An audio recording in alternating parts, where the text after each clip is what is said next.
Pavi Pavi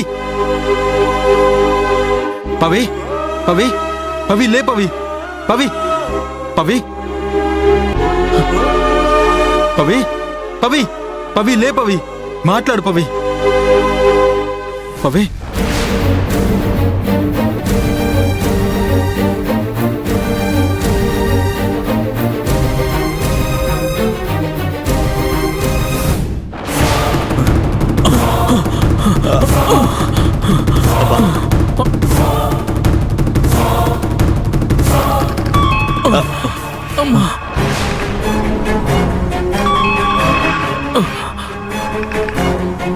sir సైట్కి వెళ్ళారా? ఆ పవిత్రను చంపారా లేదా? నేను ఇక్కడ టెన్షన్ పడుతుంటే ఫోన్ చేయవేంట్రా? మీరు చెప్పిన సైట్కి వచ్చాం సార్. ఆ పవిత్ర దొరికింది సార్. చంపేసే చివరి నిమిషంలో ఆది వచ్చి మమ్మల్ని చితక్కొట్టి పవిత్రను తీసుకెళ్ళిపోయాడు సార్. సిగ్గులేదురా మాట చెప్పడానికి? ఒంటరిగా ఉన్న ఒక ఆడపిల్లని చంపలేకపోయారు. మీరే మగాళ్ళరా? దున్నపోతులా ఉన్నారు. పని చెప్తే చేయడం చేత కాదు.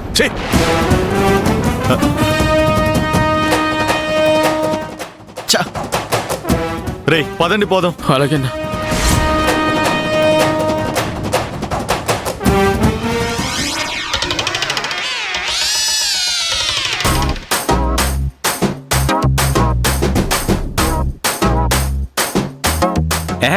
తిరగడం ఆపో.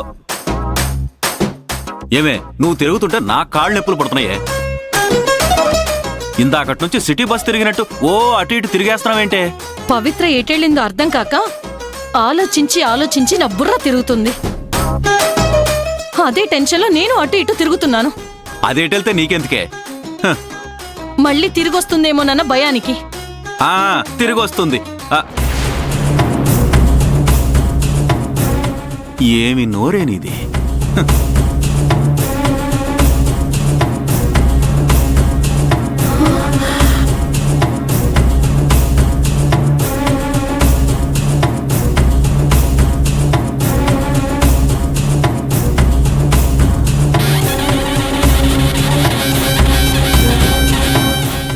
పద పద.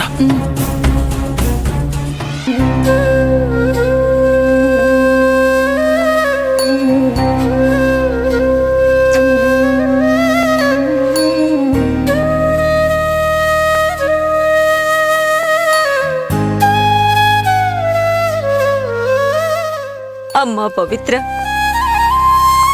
ఒక్కసారి కళ్ళు తెరిచి చూడమ్మా.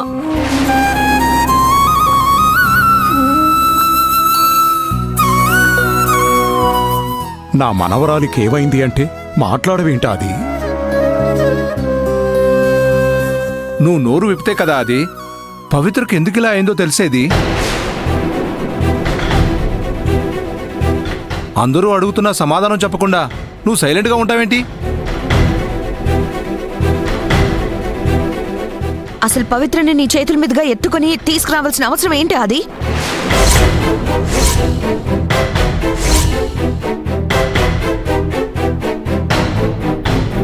నిన్నే అడిగేది.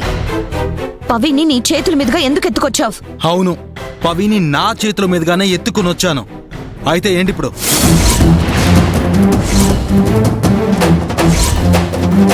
తను స్పృహలో లేదు.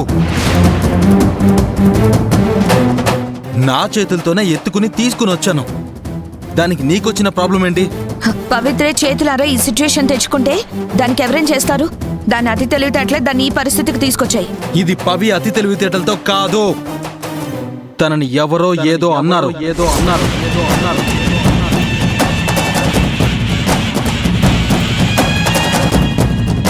ఆ బాధ వల్లే పవికి ఈ పరిస్థితి వచ్చింది.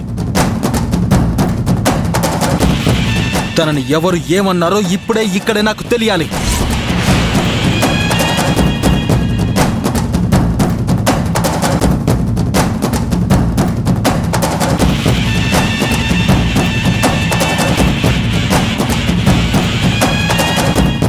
పవి కళ్యాణ మండపం నుంచి బయటికి వెళ్ళింది అని అంటే దానికి ఎవరు కారణమో మర్యాదగా చెప్పండి. అది ఆ విషయం తర్వాత మాట్లాడదాం.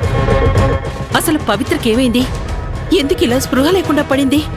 ముందు ఆ విషయం చెప్పరా. అసలు ఏం జరిగిందనేది నాకు కూడా తెలియదు సీతమ్మ. పవిత్ర కోసం టెన్షన్గా అంతా వెతుకుతూ ఉంటే ఒకవేళ అన్నయ్య పైనుంచి కింద పడిన సైడ్ దగ్గర ఉందేమోనని నాకు డౌట్ వచ్చి నేను అక్కడికి వెళ్ళాను.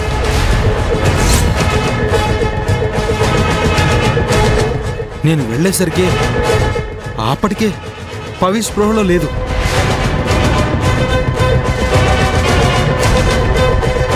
ఒక ఇద్దరు పవిని చంపడానికి ట్రై చేస్తున్నారు.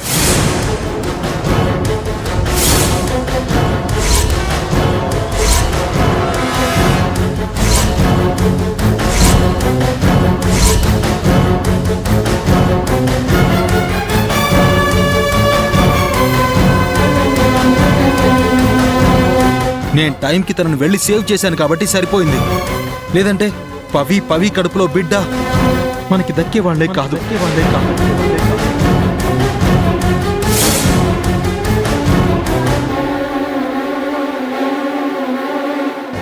నేను వెంటనే పవిత్రని హాస్పిటల్కి తీసుకుని వెళ్ళాను. డాక్టర్ ఇంజెక్షన్ చేసి వేరే ప్రాబ్లం ఏం లేదని చెప్పారు. కొద్దిసేపటికి స్పృహ వస్తుందని చెప్పారు. అక్కడి నుంచి నేను పవిని తీసుకుని ఫంక్షన్ హాల్కి వచ్చేశాను.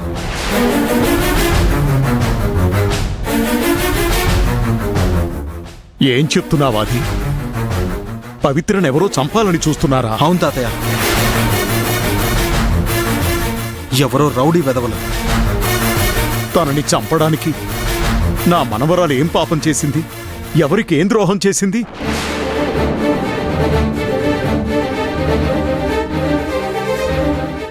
నా మనవరాలు ప్రాణాల మీదకి తెచ్చుకోవడానికేనేమో మేం వెళ్ళిపోయే వాళ్ళం తిరిగి కళ్యాణ మండపానికి వచ్చింది.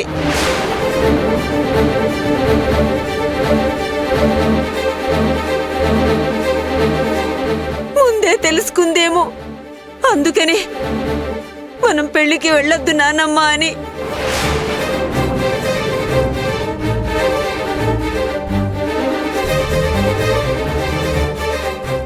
వెళ్ళిపోదామని గొడవ పెట్టింది.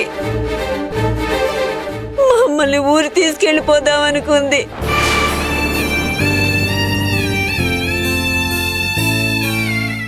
ఇక్కడికి వద్దంటే వద్దని వారించింది. ఎవరు అది వాళ్ళు? వాళ్ళని ఎందుకు వదిలేసావు? ఆ సిచ్యువేషన్లో అసలు ఎవరనేది తెలుసుకోలేకపోయాను సీతమ్మ. కానీ ఒకటి మాత్రం నిజం, దీని వెనక పెద్ద కుట్రే ఉంది.